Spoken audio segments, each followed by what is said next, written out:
Welcome, YouTube world. Today I would like to talk about neuroplasticity. This is a concept that basically tells us, is a word that describes how our brain changes, just like our body changes. And when, again, as this YouTube channel goes on, the brain is not something different from the body. It's a part of the body. Our bodies and our brains are constantly changing as we grow older, and the differences they change depending upon what we eat, our change on what activities we do, how much sleep we get. If you're out in the sun on a summer day and the sun is on your skin starts to change, and for me it changes more like a red color, and sometimes that's not such a good thing. It's an adaptation.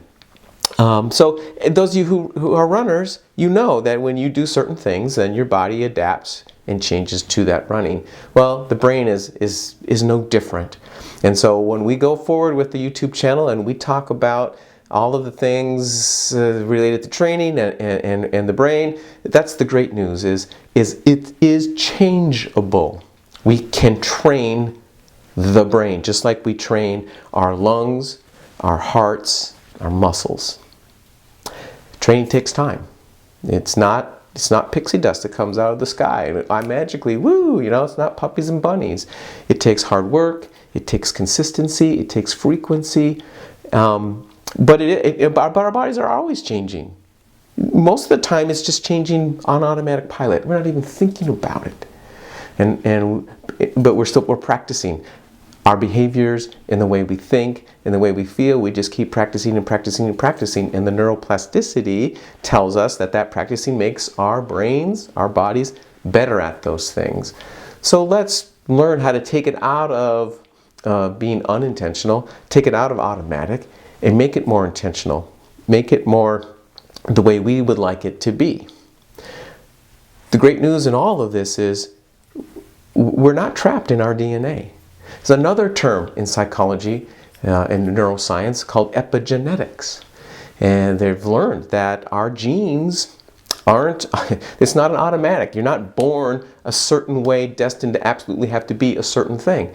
If you have depression in your family, it doesn't mean that you have the depression gene. You're not trapped in DNA. Our genes can be shut down and turned on by what we do. And thinking is a doing thing. So we're not trapped by DNA. And videos going forward from here, we're going to talk about ways that we can not just be blown around by life, right? But take some charge of our life and figure out how to get the genes expressed in the way we want to, or certain genes that aren't helpful, make sure they're not expressed. The bottom line with all of this, as those of you who do training know, the adaptation's slow. You don't put on a pair of running shoes and go out for a run and then the next day run a fast 10K race, let alone a marathon. Training takes time, practice, frequency, consistency, and the body does slowly change. I remember from my experience as a high school runner, thinking I want to try running in college. I wasn't like totally in love with running yet, but I had some success as a high schooler.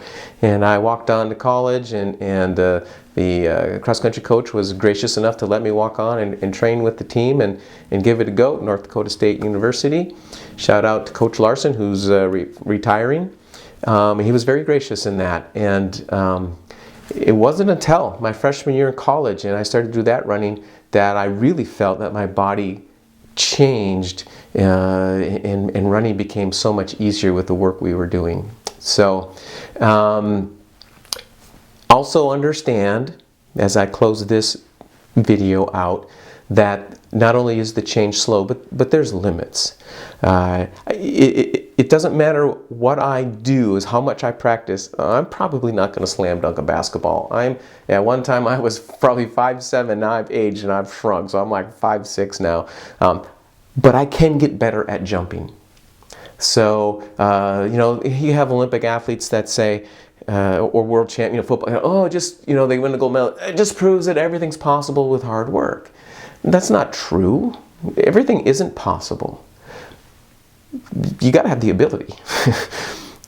It's not possible for everybody to play piano like Elton John. It's not. It is possible to learn how to play, and it is possible to get better. It's not possible for everybody to run like Galen Rupp.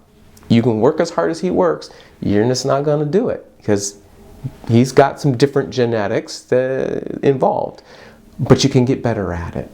So that's what we're going to do going forward. We're going to talk about stress next and what that's all about. But before we do that, we need to understand this idea that our brains can change with practice. So I'm glad you're here on this journey with me, and we're going to set up some things, some exercises that you can do going forward. And they'll be always like in the YouTube channel. They'll be sitting somewhere, so you can just keep replaying them as ways to use neuroplasticity to change your brain, to change your mind in a way that is helpful. So thank you for joining me, and I look forward to talking to you next time.